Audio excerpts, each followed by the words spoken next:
Meet me. Welcome back, boys. And today we have a ton of stuff to talk about. Four new heroes and their kits. We're going to talk about all of them, and I actually have not seen any of them yet. So, as you guys all know, the next collab is Full Metal Alchemist. Now, I think a lot of you guys will be happy about this.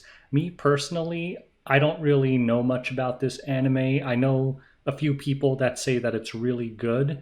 I watched like the first two episodes and I just couldn't get into it a long time ago because I'm pretty sure this is the one where I think this is the main character. Um, like his mom dies or something and he tries to bring her back to life or something, but I just didn't like it. But I heard it got better, but I never really gave it a chance, so maybe I will because I had never seen ReZero either, and that actually turned out to be pretty good. I'm like the kind of person of anime where if the first episode doesn't grip me, I usually just drop it immediately. But I don't know. From what I hear, this is a fantastic anime. I just personally never got into it, but maybe I will. But we're going to have to talk about all of those new heroes, and they also released or kind of revealed the kit of the new ML5, which is actually Pavel, which I'm pretty stoked about because I actually loved Pavel, although mine's ungeared now.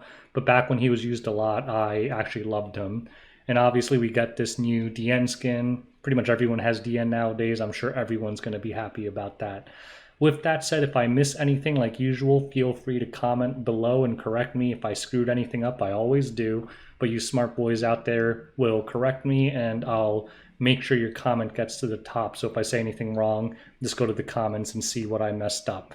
And again, this is a first take, so I'll try my best. But I like to give you guys my unfiltered opinion on these heroes. So first, let's talk about Edward Elric. So I guess he's the Full Metal Alchemist. So let's watch a little bit of this. I want to see the S3 animations later. He's praying. Alright, let's look at his stat line. So he's a fire warrior. I'm not too stoked about that because I have plenty of fire warriors, I think. But alright, looks pretty tanky. He's actually really fast for a warrior. 117, no effectiveness. So it doesn't look like he's going to be a debuff unit. Looks like he's going to be a bruiser based on these stats. The attack looks pretty low too. Alright, let's see. Starting off with the skill 2, Equivalent Exchange. After being attacked, when the caster has a debuff. So I'm assuming that's him, right? Not the attacker. Is that the attacker or him? When the caster has a debuff, dispels one debuff and activates Rise. Can only be activated once per turn. That's plenty. Most things are activated once every 2 turns. Rise attacks all enemies with ground thorns, dispelling one buff and inflicting a random debuff for 2 turns. So it is a bruiser. Damage dealt increases proportional to max health. Random debuff, decrease attack, decrease hit chance, provoke silence, or restrict. Those are all really good debuffs other than maybe the restrict, but restrict is actually still really good. It's just, restrict is the debuff that doesn't matter against teams that don't CR push. Everything else works against pretty much everything, so let's see this. Equivalent exchange. I'm curious about the damage, actually. Okay, so he just got debuffed. And he cleansed himself. So it is when he has the debuff. So this is actually interesting. Isn't this just Champ Zerato? An AoE Champ Zerato that hits the whole team? Yeah. He's kind of like Champ Z, from what I understand. Okay. S3, I'll show you our difference. Attacks the enemy together with Alphonse? I don't know what that. I guess that's a person. And increases combat readiness of the caster by 50%. When the enemy is not an elite or boss monster, damage sharing. So ignores Aureus. Damage dealt increases proportional to the caster's max health. Oh, it's scale. So damage dealt increases every time this skill is used and stacks up to 3 times. I have a feeling this is going to hit hard. Let's see. Proportional to the caster's max health. And can stack. Yeah, I want to see the whole animation. And can stack up to 3 times. I guess that's Alphonse. Skill cooldown is decreased by 2 turns. decent damage. Not, well, no, that's pretty good because Pyrrha had escort up. I gotta say, they knocked the animation out of the park, though. The animations look really good here. I don't know how true it is to the anime, but that looked pretty good. Alright, that's a pretty self-explanatory skill. Wait, where's the S1? Attacks the enemy with a transmuted blade, grants a barrier. Okay, so it's just a barrier move. Let's see how thick the barrier is, though. Looks absolutely pitiful, but it'll help. It'll help in the long run. Compared to like a Huayang barrier, it looks pretty pitiful. Artifact. Artificial. What is wrong with my mouse? It keeps disconnecting and reconnecting. Increases crit hit chance by 10. After an extra attack, increases crit hit damage by 8 and 8. That looks really good, but it's very limited. Do counters count as extra attacks? I don't think so, right? Extra attacks are what? Stuff like Alencia? So on Alencia, this could be BIS, because it's hard to get 100% crit with Alencia, so this helps with that, but also you're getting 32% crit damage, but more importantly, 32% speed is pretty nuts. Isn't that more than speed buff? Speed buff is what, 30? The problem with this artifact is I don't think that many people can use it, though, but it almost looks like an Alencia artifact. Alright, so let's see. Overall, what do I think of this hero? I think he's kind of niche, but he looks pretty interesting. I mean, I think my main problem with this hero is this thing looks really good, but it doesn't seem to do that much damage, and I'm wondering, is this actually better than Champ Z then? Because Champ Z can counter every single time he has a debuff. This only activates once per turn. The difference here, though, is he has an S3 nuke, and it actually has a pretty short cooldown, and his base speed's really fast. So if you just build him really tanky and just have him keep cycling around, and if you get 3 turns down, does he just start one-tapping people?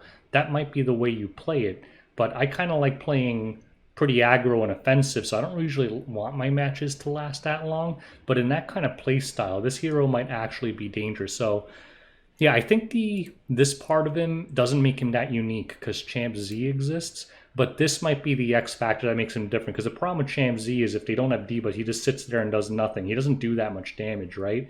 Whereas Edward Elric might be able to pose a legitimate threat, because if you ignore him, if this does enough damage, and it did like 10k through escort, so more like, you know, close to like 15, and I actually don't know what stack he was at in that video, but regardless, it's kind of like an LR crowd kind of thing where the more you use it, the stronger it gets.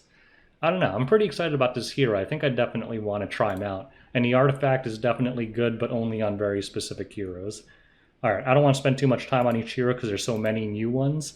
So let's move on to Roy Mustang. Silly name. Looks like he has really high attack, very squishy. Okay speed, and it's a fire mage, no effectiveness, so probably has no debuffs or anything. Let's look at his skills real quick. Hero of Ishval. At the start of the first battle, so okay, he just starts with 40 fighting spirit and grants Flame Alchemist some unique buff. Damage suffered in one attack does not exceed 70% of max health. So it's basically like the T-Surin passive. He can't be one-shotted, but he could still be one-shotted by things like Rimuru, Inferno Kawazu, stuff like that. But you can't hit him in one single target attack like a Tomoka or something. It'll never kill him in one hit. Increase hit chance and attack by 20%. That's pretty. 20% attack buff's pretty huge considering he has a lot of attack already. Cannot be dispelled unless attacked by an ice elemental enemy. Oh god, I mean, that's fine, but I just feel like this is the kind of thing that just... I already feel like the game is very rock, paper, scissory. I always mention this in every video, how I warned about this happening as more and more heroes come out to keep things interesting. Because they're running out of general purpose kits, I feel like Conquer Lilius was pretty general purpose, like she was broken, but she's general purpose. You're going to come up with more and more specific heroes. Like, look at this. They have a buff that you need a nice elemental hero to dispel. Like, eventually it's going to turn into this huge giant web of rock, paper, scissors stuff. So I don't really like that kind of thing. But anyways, I guess there's really nothing to see here. So we'll just skip that. It's just a passive. Skill 3 Scorching Heat increase, so self attack buff, attacks all enemies with a consecutive barrage of flames, and it also gives him Flame Alchemist. I don't get it. Does Flame Alchemist fall off or something? So the S2 grants it, and the S3 also grants it. Is it just if it gets... Oh, so if it gets stripped, this is how he reapplies it, I guess? What was the S2? So he starts with it, so he has it, but then to reapply it, he needs to S3 once he loses it. Okay. If there are 3 or fewer enemies, damage dealt increases. Alright, let's look at the animation. Consecutive barrage of flames and grants Flame Alchemist to the caster. When there are I thought he was giving the middle finger. That's pretty cool. I think I like the other S3 animation better, but okay. Wait, actually, I didn't look at the damage. What was the damage there? When there are 3 or fewer enemies, damage dealt. Whoa, wait. That's pretty high. They have no mitigation, though. I guess it's reasonably high. S1 attacks the enemy with flames and increase combat readiness of the caster by 15% when used on the caster's turn. If he has Flame Alchemist, activates Heat Wave instead of Ignite. Self 30% CR push, 50% Death Pen. That's pretty crazy. And a Soul Burn for an extra turn. Wait a minute. Oh, I want to see this first. I'm trying to do the math in my head. When used on the caster's turn, if the caster is granted Flame Alchemist, activates Heat Wave instead of Ignite. Heat Wave attacks the enemy with a huge flame and increases the combat readiness. That didn't hit that hard, but that wasn't a Ravi. So basically, if he has that buff, he uses that giant Heat Wave thing instead of the dinky S1. But okay, I'm trying to figure this out. So she starts with... He starts with 40 Fighting Spirit, but his S3, I think, needs Fighting Spirit to work. Why can't I find it? Because is it right after this? There we go. You need 80, so you start with 40. And how much did this add? The Ignite, 30. So if you put him on Tagahel's 40 plus 30, you still can't S3. So you can't open with the S3 unless you bring 2 mages. And he's so squishy, and I mean, I guess this is a survivability skill. With Aureus, it'll probably help. But still, I feel like you're going to build this to be a DPS here. I don't know how tanky you can possibly build this hero. So I feel like you would probably be cleaving with this thing, but the setup condition is strict. You need a lot of souls, right? How much is that CR push on S1? Yeah, with double souls, you can basically... rip the S3 right away, but is that worth it? I mean, with double souls, there's a lot of heroes can wreak havoc. I don't know about this hero. Looks pretty straightforward. I gotta say the other hero looks better to me, so let's just move on. Ignition Cloth Close, increase hit chance. I don't think this artifact's that good. I mean, it's fine. There's nothing wrong with it, but again, what's the classic mage problem? Tagahel's exists. Tagahel's is too good. Am I going to use this over Tagahel's? I mean, not really. I mean, hit chance is whatever. Like, unless you're trying to build a specific violet counter or something, like hit chance doesn't help in many situations.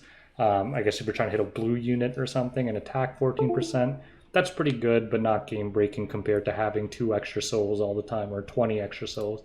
So overall, I don't really know about this hero, to be honest. I'm trying to think of a use case. Looks like he would probably fit into cleave somehow, but I feel like there's also other options. Like, I don't think he does anything that's like very unique and different. He just seems like a pure DPS unit that's going to hit really hard. So if his multis are pretty crazy, I mean, maybe he just one-shots the other team. But other than that, he doesn't really bring much to the table other than just straight damage. So he's just like a DPS substitute, and usually I don't get excited over stuff like that. Like this hero, this thing is kind of unique. Other than Champsy, not many heroes that do stuff like this. Roy Mustang, whatever, just damage unit. Now, you guys can correct me if I'm wrong. I'm going to assume this is the free unit. Usually they do the free unit last, and it's usually a PvE unit. So I'm already not too stoked about her because it's probably going to be a PvE unit, but we'll see. So Ice Ranger, we, don't have many Ice Rangers in the game, and obviously that's not true. 1/5 pretty fast, has a lot of effectiveness, so it looks like a debuff unit. Okay attack. Alright, let's see. Skill 2, Devoted Support. When the foremost allies attacked by a single attack, decrease damage suffered by 30%, I guess. So foremost, what was it, like reverse troublemaker? When more than one damage, okay, that's normal. When the foremost ally is 50% or less after being attacked, dispel all debuffs from the foremost ally and caster, and grants Hawkeye to the caster for 2 turns. This can only be activated every 3 turns. Speed and 30%. Speed and crit hit damage by 30%. It's weird that she's a ranger because this is like a knight kit. Was she super tanky or something? I guess that's kind of tanky for a ranger. Huh. I'm going to assume there's some kind of lore around this, but it's kind of weird. It's like a reverse troublemaker. I think the dispel thing is really nice though. Can you use her as anti-cleave? I don't know, but it doesn't CR push or anything, so I don't actually think it works as anti-cleave. Yeah, you're going to cleanse the front line, but against a cleave, you're not usually worried about being controlled. You're worried about being not dead. So, and Troublemaker has bigger mitigation than this, but okay, well, let's see the rest of her kit. Maybe it synergizes with it somehow. All Out. Attacks the enemy with focused fire, dispelling all buffs. That's huge. And decreasing combat readiness by 50%. Granting immunity for 2 turns and exploiting weak points. So this is something new. It's highlighted. Once to the caster and foremost ally. Oh, so you get a 1-turn portrait, basically. That's what this is. Soul Burn ignores effect resistance, but it's expensive. Let's see the animation. Dispelling all burns, being weak point dealt. When 20 soul, this effect is dispelled. Wait, I want to see the whole thing. Dealt by 20% when attacking. After attacking, this effect is dispelled. When 20 soul is consumed, it ignores effect resistance. Short but pretty cool. Wait, it doesn't do any damage? I guess it does the damage before dispelling the buffs. This effect is dispelled. When 20 soul is consumed, it ignores effect resistance. Yeah, like look, it did literally nothing to Wyong. Hawkeye after S1 attacks the enemy by firing a pistol and has a 35% chance to target them for 2 turns. When the caster is granted Hawk's Eye after attacking, increases the combat readiness of the 4. Wait, how do you get the Hawk's Eye again? Is the only way to get it when the foremost ally is below 50%? Or does the S3 give it? No, the S3 doesn't give it, so you have to have your foremost ally be hurt pretty bad to get this. To target them for 2 turns. When the caster is granted Hawk's Eye after attack. So I mean, I think that's pretty self-explanatory. I don't know. What do I think about this hero? I don't think I would really ever draft this hero in RTA, to be honest. Like, the damage mitigation is interesting, the cleanse is interesting, but I feel like you just kind of can ignore her. I mean, her S3 doesn't stun or anything. Yeah, it makes them a little stronger for 1 turn. I mean, just basically they get a portrait for a turn, right? The way I try to look at every hero is their kit good enough where I would want them over every other hero in the game, right? And for this, like, I don't know. And it's a ranger. I don't know how, like, she can't carry Aureus if you're just looking for mitigation. I guess she's like a weird hybrid between mitigation and damage, because I guess she helps with damage, but honestly, she can't do like guaranteed dual attacks or anything like A-Raj. She can't carry Aureus. She could push with her S1, but only if the front line was taken below 50%. Target is nice, but really not that mandatory. I think, weird thing is, I don't think this is a PvE unit. There's nothing specifically PvE about it, in my opinion. Maybe a Wyvern unit? Is this supposed to be a Wyvern unit? Because it helps the front line? And you could... This might be a Wyvern unit, right? because it's reducing damage taken by the front line. You have target, which is very key for one-shot teams. Is this gonna allow for like a one-shot strays wyvern team or something? I have no idea. But for PvP, I'm not too stoked about this, to be honest. The good thing is you could probably triple S her pretty easily. Maybe give her a fat stat line. And she has a crit chance self-imprint, so that's pretty good. But honestly, in terms of PvP, I don't know about this one. Maybe I'm wrong. I don't know about this one. Huh. The artifact is interesting. So the increase effective by 25%. In general, any artifact that increases effectiveness is pretty doo-doo, but I have a very high value on speed buff. Speed buff is very strong. I know people don't really always think about it because not that many heroes have speed buff. I think the biggest example of speed buff is everyone knows how toxic it is when Landy and her whole team is cycling around blowing your ass up. The question is, does this artifact justify, does that speed buff justify not taking another artifact? It's not even 100%, 70%, which is pretty high, but over stuff like GL and stuff, I'll give this artifact like a C+. Although, maybe something like Cerise can use this if you're willing to not go guiding light on Cerise and just make her even faster and just cycle around. Like, I think this definitely won't be used on a DPS, but I guess a control ranger, it's actually pretty good. So I take that back. For a control ranger, it's pretty good. I'm just so used to all control rangers being on guiding light. So you really have to be confident in your turn 1 ability and be able to control them where not having GL isn't the liability. So those are the Full Metal Alchemist heroes.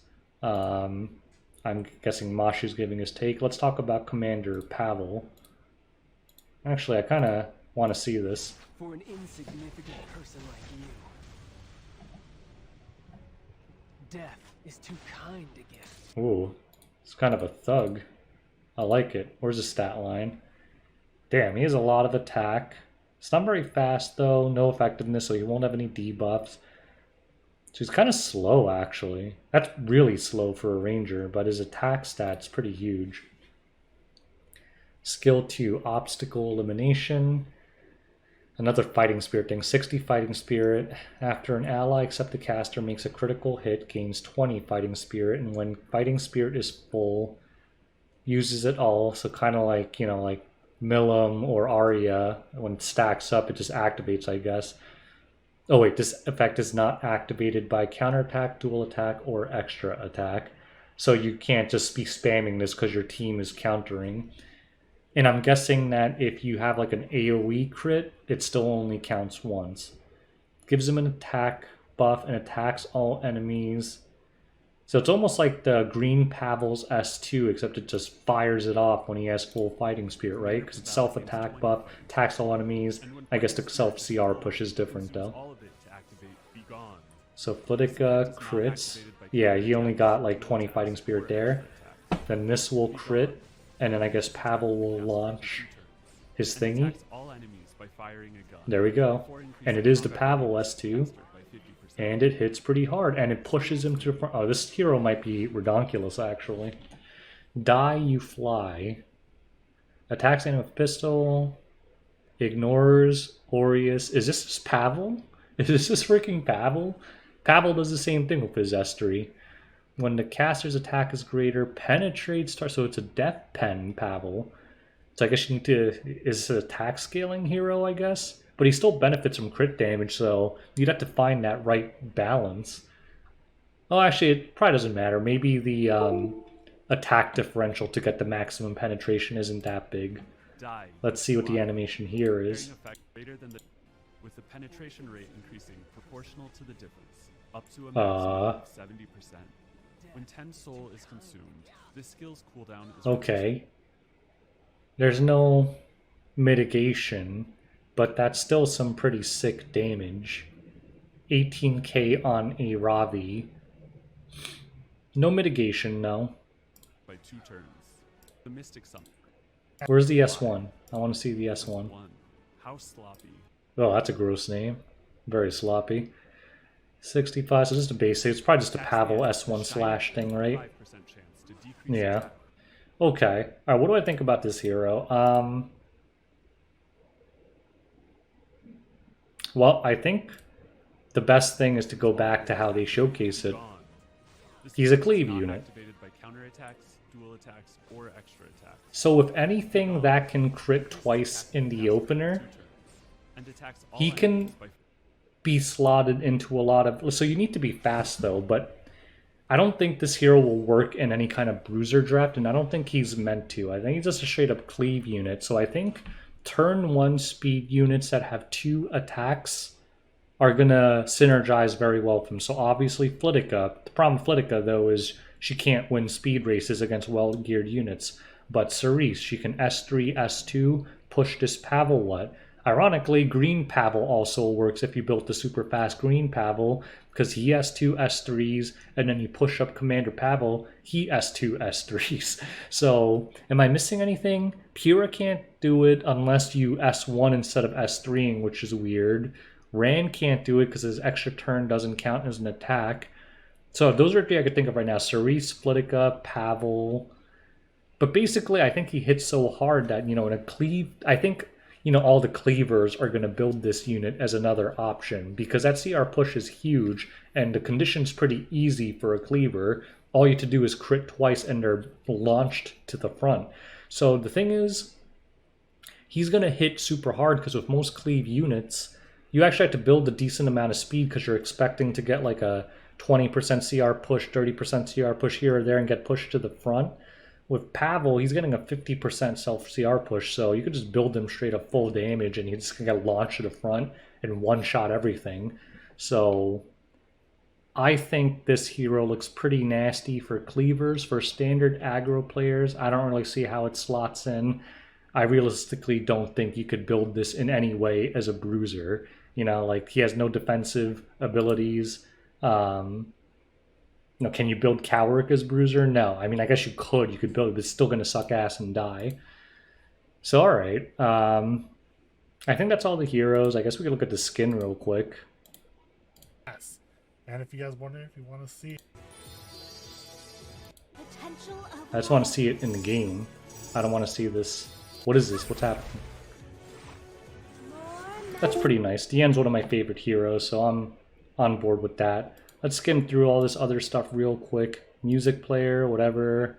Arena season ending. So if you guys are actually doing that, go for it. Sigrid, Kisei, Charles.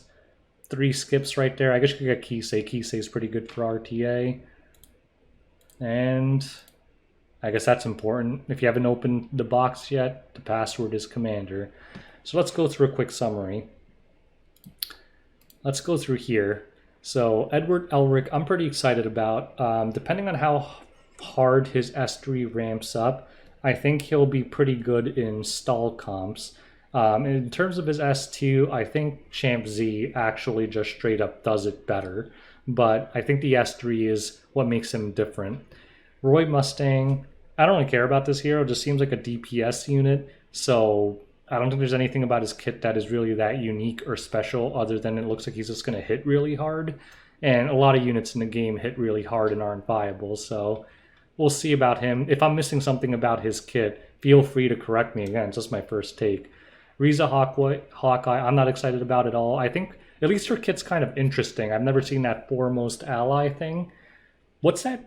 What's it called? Like Naughty Kitten Armin or something? Is that foremost or back? I forget. But anyways, I think it's just a crappy ARAS. I think I'd much rather have ARAS than this. Because I think the only way this hero works well is if you draft it into a team where the other team has a lot of AoE damage like Belian or something. Because if I was versing this and I had single target attackers, I would just ignore the front line and laugh at the fact that both Riza and the front line can't do anything. Because without the Hawkeye buff, she's just going to, stand there and shoot you and target people? No big deal. Commander Pavel looks like a wicked nasty cleave unit. I actually think we're going to see this unit a lot in RTA. I think cleavers are going to have a field day with this little bastard, because the problem with cleavers is it's hard to build a lot of things fast and to hit hard. Like, even for top RTA players, premium gear is limited, and you have to put it on the units to have your best gear. when you have a hero like this, you get to put your non-speed gear on a unit and have them be cleave viable. So I think we're going to see a lot of this because, you know, if you're going to farm Wyvern all day to get 20 plus speed gear with crit damage and crit chance and attack on it, and you can only put on so many limited heroes, Commander Pavel, they're going to have a lot of backup thing that doesn't have as much speed, but has juiced up offensive stats, and all that gear is going to go straight onto Commander Pavel. They don't have to de-gear anyone to make him work. So I think it's not a budget hero, but basically you can put your high gear score, quote-unquote budget pieces that didn't roll much speed. It's going to go straight into Commander Pavel, and you're going to keep running into him. He's going to blast you in the face. So I guess we're all going to have to look forward to that. So anyways, that's my take on all of these heroes and their artifacts. Did I screw anything up royally? I'm sure I'm missing some unique interactions with other units, so if you know of any cool ones, put it in the comment section. I'll upvote it and we'll all giggle about it. But anyways, that was my take. I hope you enjoyed. If you guys are pulling for these heroes, and I'm assuming you all should because I'm assuming all these are limited, best of luck to you guys. Of course, I'll record my own summons. I actually don't even have enough bookmarks to pity, so I'll have to figure something out. But summon video coming soon. So anyways, thanks for watching. Till next time, boys. Peace out.